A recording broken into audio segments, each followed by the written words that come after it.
Blessings and peace to you on this May 26th. We've chosen the theme of remembrance for this week. And Pastor Scott spoke really powerfully yesterday on Memorial Day, the National Day of Remembering for those who have given their lives in the service of their country. So remembrance is a central theme in our scriptures, and it runs through the full arc, beginning to end. It's central to our life of faith for that very same reason. If we begin where Jesus would have begun, it would be in the Hebrew scriptures. So perhaps the words of the prophets, like Isaiah 41, which we've turned to often. Verse 10, fear not, for I am with you. Be not dismayed, for I am your God. I will strengthen you and I will help you. I will uphold you with my righteous right hand. Or maybe Malachi 3, which is not one that we've used before. Those who honored the Lord spoke with one another, and the Lord took note and listened. And a book of remembrance was written before God for those who honored and gave thought on God's name. They shall be mine, said the Lord of hosts. That call to remember. God remembers, and the people are to remember as well. So remembering, and it may be the Passover meal itself, which is a yearly remembrance observance, or perhaps it's Yom Kippur or Rosh Hashanah. There's a liturgical calendar, if you will, very much like our religious cycle of the year. And there's also a life cycle on this very personal level. Each year, a call to remember the loved one who has passed away. So remembrance, at Yahrzeit, right? So it's a Yiddish word meaning a year's time. And it's the anniversary of the death of a loved one.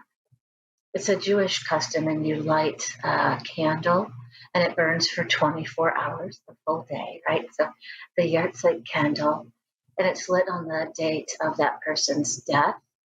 And it's also lit on, certain holidays and in that mourning period for the death time when you're sitting Shiva. But it reminds those people in the Hebrew calendar cycle, of course, it reminds you it is that time of intentional remembrance, annual remembrance.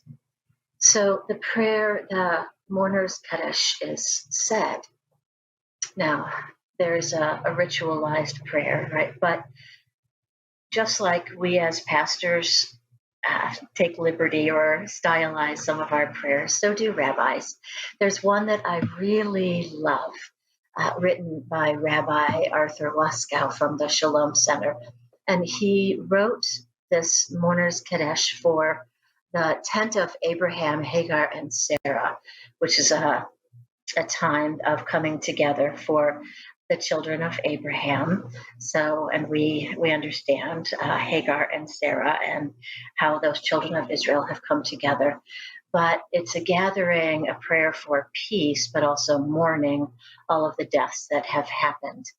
And the reason I love this particular prayer and the way the words have come together is that the rabbi talked ahead of time about saying that you can't fully pray this prayer without understanding that the word for God, that great name, understanding that that name is in all things in the universe and is present within all beings.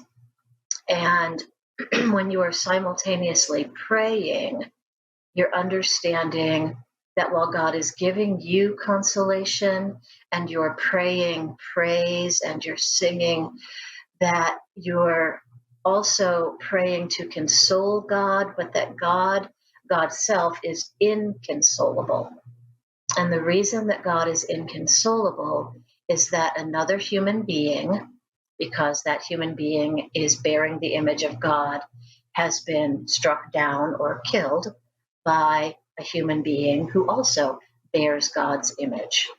So while God is consoling human beings who bears God's image, God's self, is inconsolable because that image of God has been slain by a God-bearing image. It's very complex, but very beautiful. So the part of that prayer says, right, the God, the great name, the expanding awareness in us, call us into fuller action to become still higher and more holy, right? And may all the names of all the beings in the universe, including those who we can no longer touch, but who have touched us and our hearts and our lives, live within that great name. So praying for those who have died in violence and war, to be kept and be aware of that sorrow, right? Eventually the congregation says amen, right? And the prayer goes on. It's very beautiful, but then it says, God, you, the great name who makes harmony in the ultimate reaches of the universe, teach us to make harmony within ourselves, among ourselves, the peace of all the children of Abraham through Hagar and Sarah, the children of Israel, the children of Ishmael, and all who dwell upon the planet. And the whole congregation says amen.